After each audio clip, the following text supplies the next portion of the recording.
Hôm nay Kitty sẽ mang đến cho các bạn bộ phim movie đầu tiên của Shin, cậu bé bút chì, có tên là Siêu nhân Action và Ma vương áo tắm. Lần đầu tiên Kyu Shin sẽ được cùng sát cánh bên cạnh siêu nhân Action để chiến đấu chống lại thế lực hắc ám. Liệu những hiểm nguy nào đang chờ đợi Kyu Shin và mọi người đây nhỉ? Tại phim trường, nơi đang diễn ra cảnh quay siêu nhân Action chiến đấu với kẻ xấu, một vụ nổ ngoài kịch bản bất ngờ xảy ra, khiến diễn viên đóng vai siêu nhân Action bị thương. Kẻ đeo mặt nạ bí ẩn xuất hiện trong làn khói, sau đó cướp đi một viên đá ẩn giấu trong người siêu nhân rồi rời đi. Khi các bạn đang cùng nhau thảo luận về những thẻ bài nhân vật siêu nhân trong hộp bánh Chocobi, thì Kazama tình cờ đi ngang qua. Cậu bé nói rằng những thẻ bài có số lặp nhau như 11 hay 22 là những thẻ cực hiếm vì công ty sản xuất rất ít. Nếu sưu tầm được đủ 100 thẻ siêu nhân Action thì sẽ được tặng bộ đồ biến hình. Xin trở về nhà xem phim Action Kamen cùng mẹ Misae. Khi phim siêu nhân kết thúc, cô cậu phát hiện một gương mặt kỳ dị bí ẩn thoáng xuất hiện, liền hốt hoảng mách mẹ nhưng mẹ không tin. Tối hôm đó, bố đi làm về mang theo quà cho Kyu Shin, là một quyển sách ghi tất tần tật về siêu nhân Action, khiến cậu nhóc vô cùng thích thú. Sáng hôm sau, nhờ bài tập thể dục buổi sáng bất ổn của mẹ Misae mà cả nhà được một hôm dậy sớm. Shin chui vào toilet đọc sách về Action Kamen, trong đó nói rằng nếu như không có viên đá Action thì siêu nhân Action sẽ không thể trở về nhà. Vì mải mê đọc sách nên Kyu Shin lại trễ chuyến xe buýt trường mẫu giáo, báo hại mẹ Misae phải hì hà hì hục đạp xe đưa cậu nhóc đến trường. Chán không buồn lói. Đến lớp, Kyu Shin thảo luận với các bạn về tập phim siêu nhân Action hôm qua. Các bạn trong trường mẫu giáo bắt đầu xôn xao về kẻ đeo mặt nạ bí ẩn xuất hiện cuối tập phim, bàn tán sôi nổi đến mức hoàn toàn làm lơ lời dặn dò của thầy hiệu trưởng. Phải để thầy lóng mới biết thế nào là lễ hội. Ở một diễn biến khác, siêu nhân Action Kamen đã nhanh chóng hồi phục sau vụ nổ. Vấn đề đáng lo ngại nhất bây giờ chính là phải tìm lại viên đá Action để siêu nhân có thể trở về nhà. Sau khi tan trường, Kyu Shin theo mẹ đến chợ mua đồ ăn.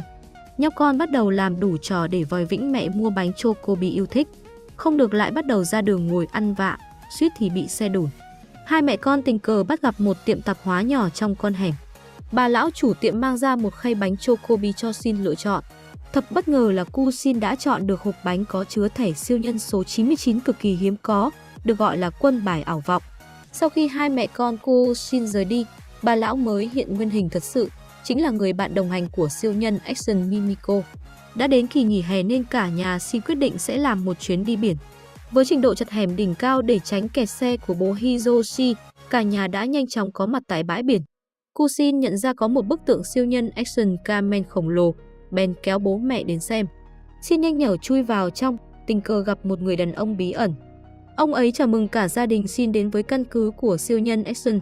Vé vào cổng hợp lệ chính là tấm thẻ số 99 của Kyu Shin. Mẹ cảm thấy hơi kỳ lạ nhưng bố nghĩ rằng đây chỉ là một khu trò chơi trẻ em hay rạp chiếu phim thôi. Cả nhà được đưa đến chiếc phi thuyền không gian. Mọi thứ đột nhiên tối om, sau đó một màn hình máy chiếu xuất hiện với hình ảnh siêu nhân Action chân thật tới từng sợi tóc. Siêu nhân nói rằng anh đã từ hành tinh Action đến trái đất để bảo vệ hòa bình thế giới. Nhưng hành tinh Action đã bị xâm chiếm bởi chúa tể tàn ác và siêu nhân cần gia đình Nohara giúp đỡ. Xin đặt tấm thẻ để khởi động máy. Chiếc phi thuyền vũ trụ bắt đầu lên đường, đưa cả gia đình Nohara xuyên qua một không gian kỳ ảo, sau đó quay lại nơi bãi biển. Cả nhà bước xuống tàu vũ trụ thì trời đã tối. Gia đình Shin trở về nhà, mọi người đều cảm thấy mệt mỏi lạ thường. Sáng hôm sau, bố bất ngờ đọc được tin tức trên báo về việc trái đất đang bị đe dọa, mọi người đều cầu cứu siêu nhân Action. Bố lấy làm lạ nhưng vì sắp trễ giờ đi làm nên cũng không để tâm nữa. Hôm nay Shin có buổi tập bơi với các bạn ở trường mẫu giáo, nhưng kỳ lạ là hai mẹ con đứng chờ xe buýt trường cả nửa tiếng mà không thấy đâu. Bố hốt hoảng chạy về báo tin, tất cả mọi người bên ngoài đều rất khác thường. Ai ai cũng mặc áo tắm và làm những hành động khó hiểu. Mặc dù chuyện này rất quỷ dị nhưng với hai bố con mê gái nhà Shin thì được ngắm mọi người mặc áo tắm suốt ngày đúng là được của nó mà. Đột nhiên một chiếc xe hơi bất thình lình lao đến trước cửa nhà Shin. Trợ lý siêu nhân Action Mimiko xuất hiện tấn công những kẻ đầu tất quái dị đang tiếp cận nhà Kyu Shin. Cô gái giới thiệu mình là Rijiko, trợ lý siêu nhân Action. Từ trên xe, bác tiến sĩ Kitaka Asukabe bước xuống với tình trạng nguy kịch khiến mọi người rất lo lắng. Tưởng gì, hóa ra ổng chỉ cần đi vệ sinh mà thôi. Là trời luôn á.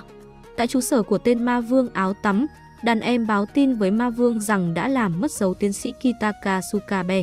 Tên ma vương bèn giao nhiệm vụ bắt giữ tiến sĩ lại cho tên nam tước quần xì. Trên TV đang đưa tin tức khẩn cấp về một cơn bệnh kỳ lạ được phát tán bởi lũ người ngoài hành tinh.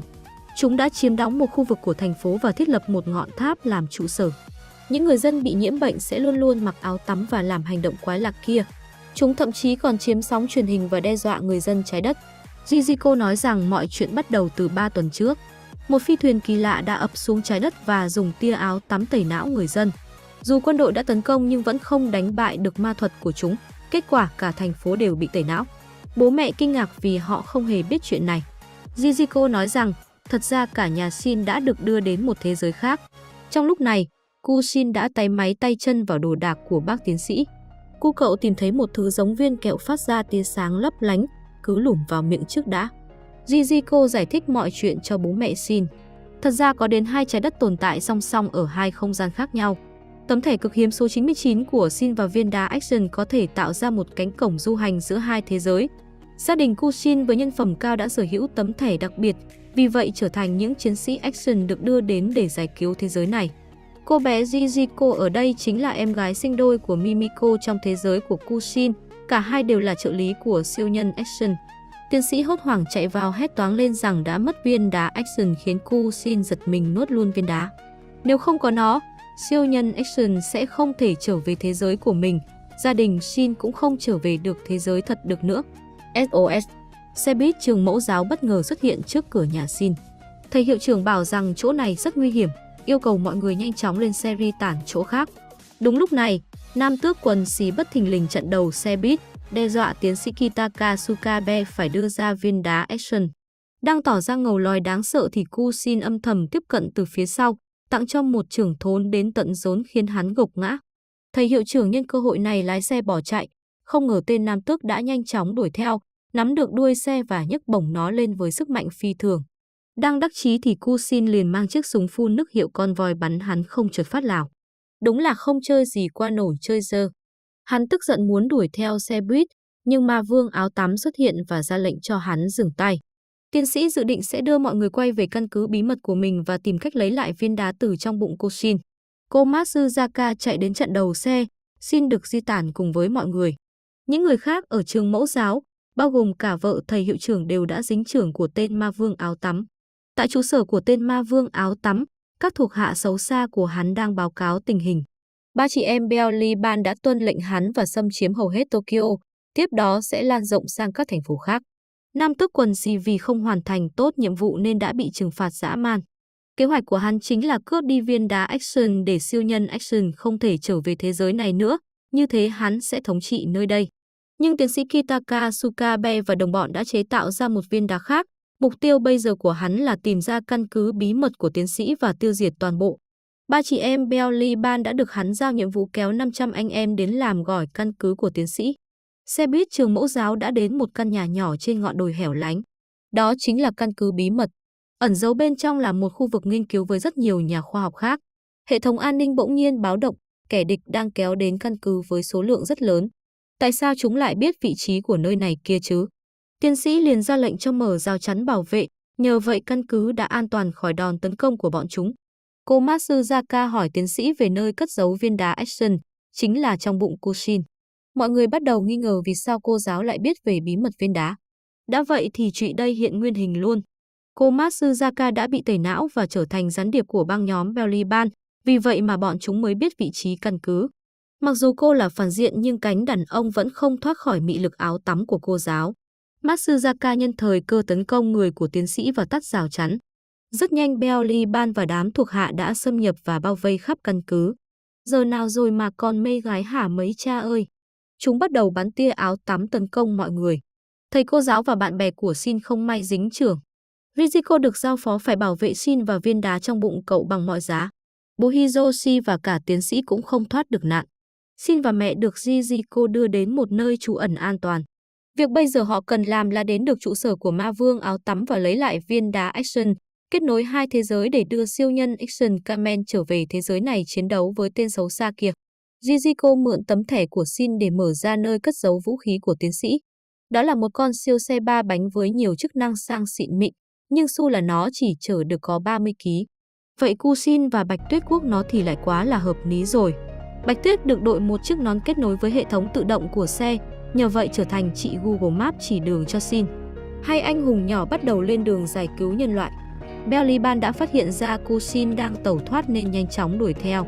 Bọn chúng rất nhanh đã áp sát cô Shin, sau đó bắn ra những xúc tu dài ngoằn ngoèo vô cùng đáng sợ. Nhờ hệ thống tự động của xe kết nối với Bạch Tuyết, cún con đã hướng dẫn Shin bấm nút màu xanh xả ra bom khói màu cắt đuôi bọn chúng. Nhưng kẻ xấu vẫn bám theo Shin mãi không tha.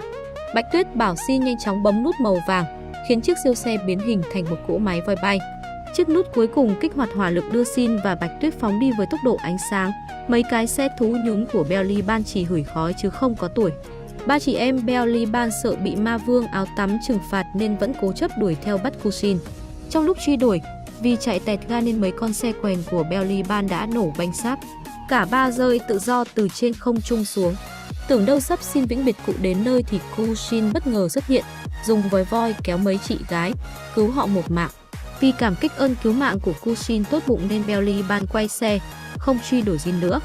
Shin tiếp tục cuốc con siêu xe đến trụ sở của ma vương áo tắm. Tại đây cu cậu đã đụng độ tên nam tước quần xì. Hắn hùng hổ đòi Shin giao viên đá action. Shin cho hắn ăn quả bơ to đùng rồi chuồn đi, khiến hắn tức điên đuổi theo. Nam tước quần xì tung tuyệt chiêu bikini thong với một quả tên lửa siêu to khổng lồ nhắm bắn thẳng vào cô Shin. Shin lập tức tăng tốc chạy thoát khỏi sự truy sát của tên lửa. Khi nó đã áp sát, siêu xe của Shin bay lên để né đòn và nhân cơ hội chụp lấy quả tên lửa, chuyển hướng nó về phía tên nam tước. Hắn bị nổ cho tan xác. Shin lảo đảo lái chiếc xe vào trụ sở của ma vương áo tắm. Shin và Bạch Tuyết vẫn an toàn nhưng chiếc xe đã hư hỏng nặng. Cô Shin một mình thẳng tiến vào trụ sở tìm ma vương áo tắm solo. Shin tình cờ bắt gặp con rối ảo của tên ma vương áo tắm. Nó dẫn đường đưa Shin đến nơi của tên trùm cuối. Ma vương áo tắm không ngần ngại lộ mặt.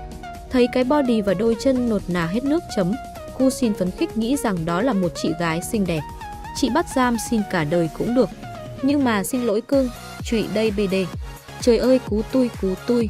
Hắn dùng ma thuật của mình để lấy viên đá ra khỏi bụng cô Shin, sau đó phá hủy nó. Hắn cười điệu cười độc ác và đắc chí, vì siêu nhân sẽ không bao giờ quay về thế giới này được nữa, hắn sẽ thành kẻ thống trị. Cô Shin bất mãn vùng vẫy, vô tình làm rơi viên đá action trên người hắn. Đó chính là viên đá hắn đã đánh cắp ở trái đất. Shin nhanh trí dùng thẻ bài hiếm của mình làm tên ma vương lóa mắt. Sau đó Shin liền chộp lấy viên đá action giấu vào trong quần. Tên ma vương hung hăng đe dọa Shin, cậu bé sợ hãi cầu cứu siêu nhân một cách thành tâm. Từ viên đá trong quần của Shin, Action Kamen đã được triệu hồi. Vị anh hùng của nhân loại đã có mặt rồi đây. Ma vương áo tắm liền đá cái kèo solo leo núi với siêu nhân. Nếu siêu nhân thắng hắn sẽ tự nguyện rời khỏi trái đất. Đã là siêu nhân thì anh đây chớp mọi loại kèo, nhưng chỉ mong cô Shin đừng bắt siêu nhân chui ra từ trong quần nữa thôi. Nơi thi đấu sẽ là bức tượng nữ thần tự do phiên bản ma vương áo tắm. Ai leo lên đỉnh và chạm tay vào nút đầu tiên sẽ là người chiến thắng. Trận đấu bắt đầu, cả hai nhanh chóng xuất phát. Siêu nhân và tên ma vương đúng là kẻ tám lạng người nửa cân. Ma vương bắt đầu giở thủ đoạn, hết đẩy rồi đá siêu nhân xuống dưới. Shin cũng không phải dạng vừa. Cô cậu vẫn hết nội công thuật vào mông ma vương một nhát đau đớn giúp siêu nhân đảo ngược tình thế. Kết quả của cuộc đua leo núi là hòa vì cả hai về đích cùng lúc. Vậy thì đành phải chuyển sang đấu kiếm để phân thắng bại. Vì chỉ thi đấu những kỹ năng đấu kiếm, không được dùng action beam nên siêu nhân vô cùng tập trung cho trận đấu. Dù vậy anh vẫn là một chiến binh rất đáng gờm. Cuộc chiến cứ diễn ra ngang tài ngang sức cho đến khi siêu nhân bị ma vương dồn đến bờ vực. Action đã làm một cú lật kèo ngoạn mục, bất ngờ né đòn khiến ma vương bị mất đà. Ma vương dùng hết kỹ năng cuộc sống để giáng xoay người lại, nhưng Shin đã bày trò hề khiến hắn cười đến mức sắp ngã. Siêu nhân bất ngờ kéo hắn lại, anh muốn so tài đấu kiếm chân chính chứ không phải thắng bằng chiêu trò. Đúng là anh hùng chính nghĩa có khác. Sau một vài đường kiếm điêu luyện, siêu nhân action cuối cùng cũng hạ được ma vương áo tắm.